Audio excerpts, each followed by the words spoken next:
This is 5.1 to 5.4 test review, starting with number 12.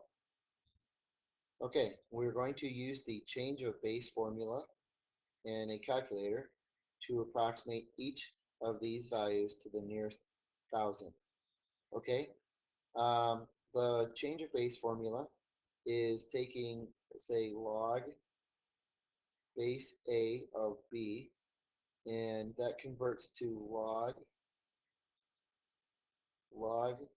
of B over log of A. And that is a value that can be done on your calculator because your calculator has a log value. And these log values are base 10, which is what your calculator does. Log base A of B, your calculator, without special functions, does not do that. So if we have our value here, and if you kind of think about these, that B value is the big number and it's above that little number, the base value. So the big number goes on top, the base value goes on the bottom. So here, this is going to be converted to log of 2.4 divided by log of 7. And on your calculator, when you put that in, it's going to put log with a parenthesis. And then when you enter in 2.4, you have to make sure you end that parenthesis and then go ahead and do divided by log and then of 7. And then close that parenthesis again. And what you will get is 0.4499. And the fifth number is a 0, so I'm going to leave that as a 9. For number 13, that is going to be log 28 over log 6. And just as I mentioned over here, when I put it into the calculator, it will give me the parenthesis to start, and I entered my 28. I have to make sure I put in that other parenthesis here before I put the division symbol in, and then I can put divided by log of 6. And what I'm going to get there is 1 point, identify that, okay, 1.85973, so 8597, since that fifth number was a 3, I will leave it.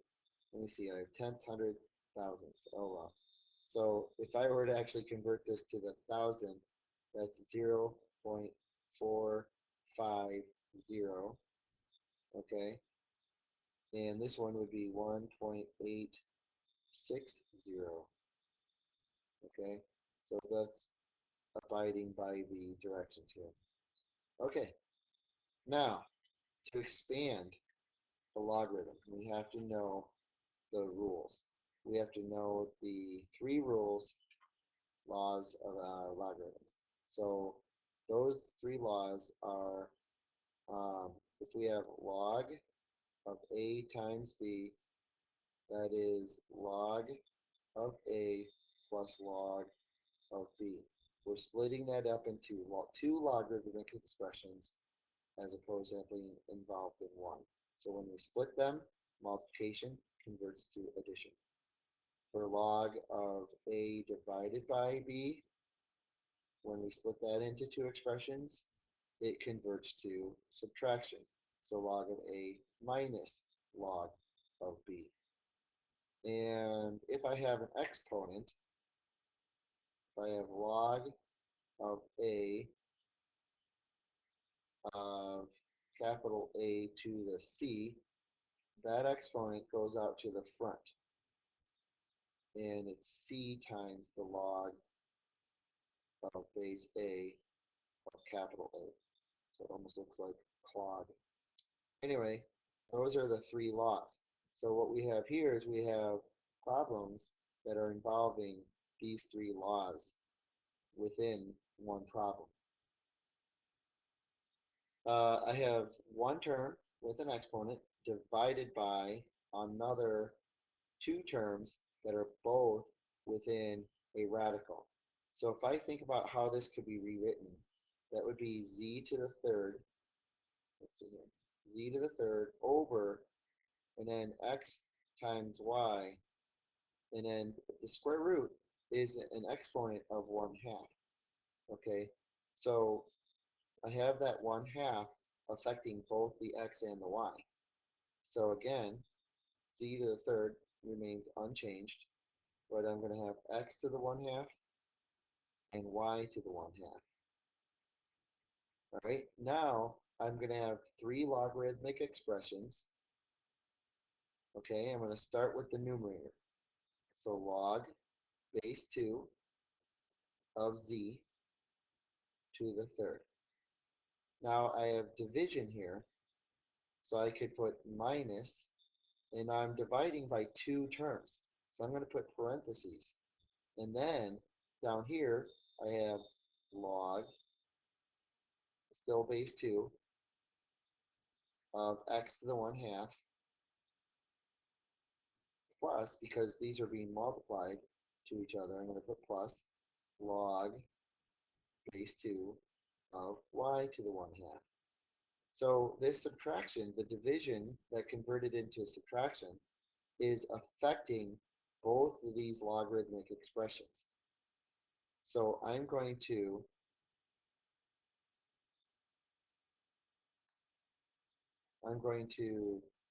uh, do that. I'm going to go ahead and apply that. So this is log base 2 z to the third minus log base 2 of x to the 1/2 minus log base 2 of y to the 1/2.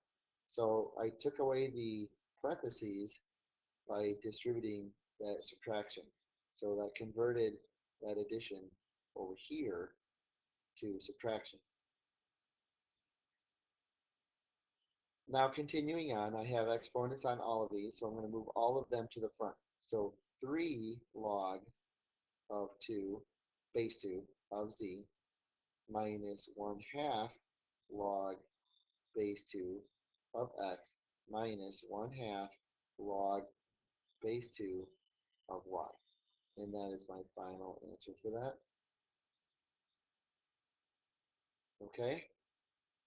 Now, with number 15, I have u divided by v to the fourth, but I have an exponent affecting both of those. So I'm going to distribute that, and I will have log of u to the fifth over v, that's multiplication there, 4 times 5 is 20.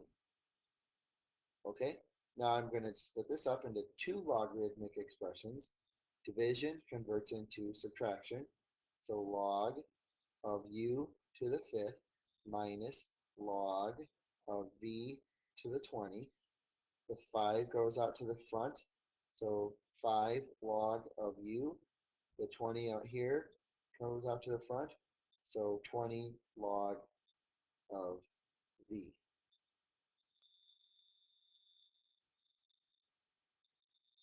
And that is expanding logarithms. Now let's look at condensing. So basically what we just did, but going backwards. So if I've got coefficients on any of these logs, they are going to go to be exponents. So I'm going to cancel that out. I'm going to cross out that 2 and put it up here as z squared. Now, they are all log base 3, so they can all be condensed into 1. Log base 3. I'm going to start with the beginning. X plus the log base 3 of y is going to convert to multiplication. So x times y. And then we are dividing by, because of subtraction, z squared.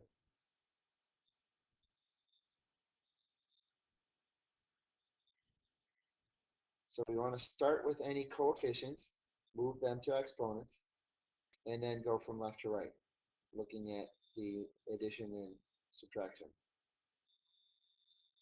All right, so let's look at number 17. The 6 is going to be an exponent on the c, so I'm going to cancel out the 6 out in front and put it up here as an exponent. The 1/3 out here is going to be an exponent on a, and because it's 1/3, that actually converts to the cube root of a. So now we just have addition to put into one logarithmic expression of log base 8. It is c to the 6th times the cube root of a.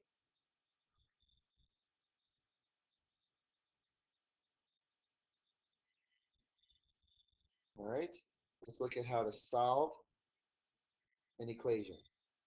When we have a logarithmic function on both sides of the equation, what we want to do is make sure we only have one on each side. So here on the left-hand side, we have 2. So that means we need to condense the left-hand side into one logarithmic expression.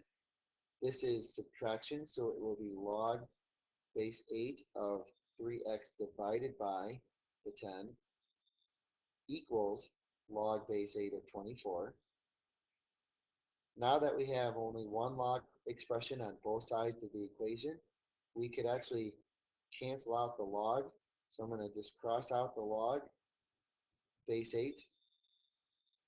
So all I have is, let me get the thin pen here, 3x over 10 equals 24. Now it's just solving a standard equation. So I'm going to multiply both sides by 10. That cancels out. I get 3x equals 240. Now I have to divide by 3, and I get x equals 80. Number 19 is very similar. I have log expressions on both sides of the equation, and I have to combine the 2 on the left. So I have log base 4, and because this is addition, I'm going to multiply x minus 3 times 9. I'm going to go ahead and put the 9 in front, so 9 times x minus 3 equals log base 4 of 30. I'm going to go ahead and distribute the 9, and also, because I'm down to one logarithmic expression on both sides, I can cancel out the log base 4, and I get 9x minus 27 equals 30. So I'm going to add 27. I get 9x equals 57. I divide by 9, and I get x equals, and let's see, 57 divided by 9 is going to be 6 and 1/3. So I get equals 6 and 1/3.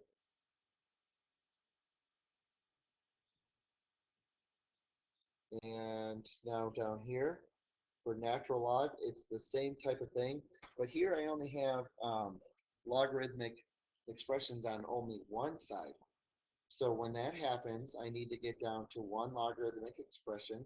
Right here I have 2. So I need to combine those. So natural log, I'm still going to multiply those because of the addition. So 4 times 4x squared equals 2. So that gives me the natural log of 16x squared equals 2. And now at this point, I'm going to convert this into an exponential expression. So natural log is the same thing as having log base e of 16x squared equals 2.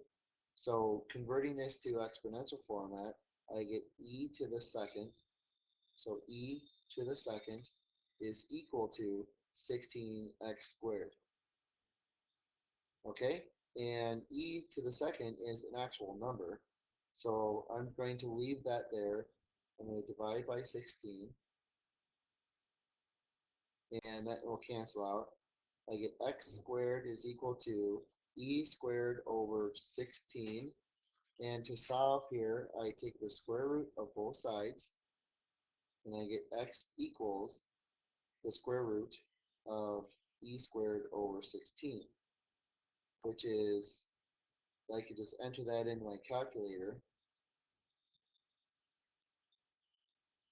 and I get the square root of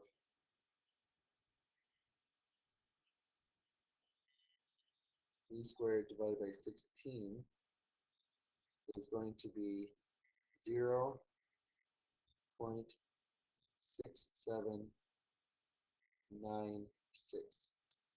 and that's rounded to the nearest, well, 4 decimal places, 10,000.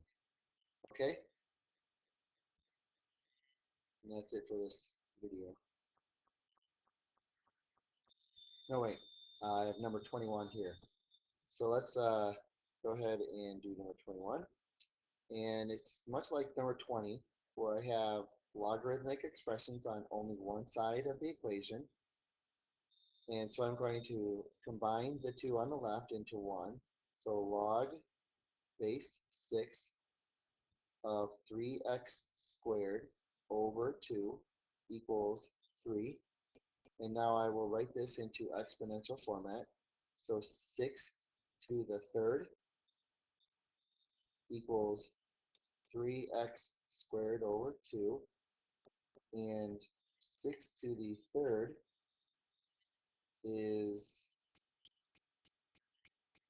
216. So I'm going to take that, and I'm just going to rewrite 216. I'm going to multiply both sides by 2, and that gives me 432 equals 3x squared. I will divide by 3. I'm going to separate my work here. Okay, and 432 divided by 3 is 144. So 144 equals x squared, and I will take the square root of both sides to get x is equal to 12. And in this particular problem, when you take the square root of x squared, obviously you're going to think and consider both positive and negative value of the 12. And so here I can get positive 12 and negative 12. And what I need to be doing is checking my answer to see if it does go back into the problem and work. So if I plug in 12 and square that and plug this in, and I do get 3. If I plug in negative 12 on the left-hand side and I calculate my answer, I also get 3. And in fact, I should do that actually on this one as well. So it's positive and negative 0.6796 for number 20.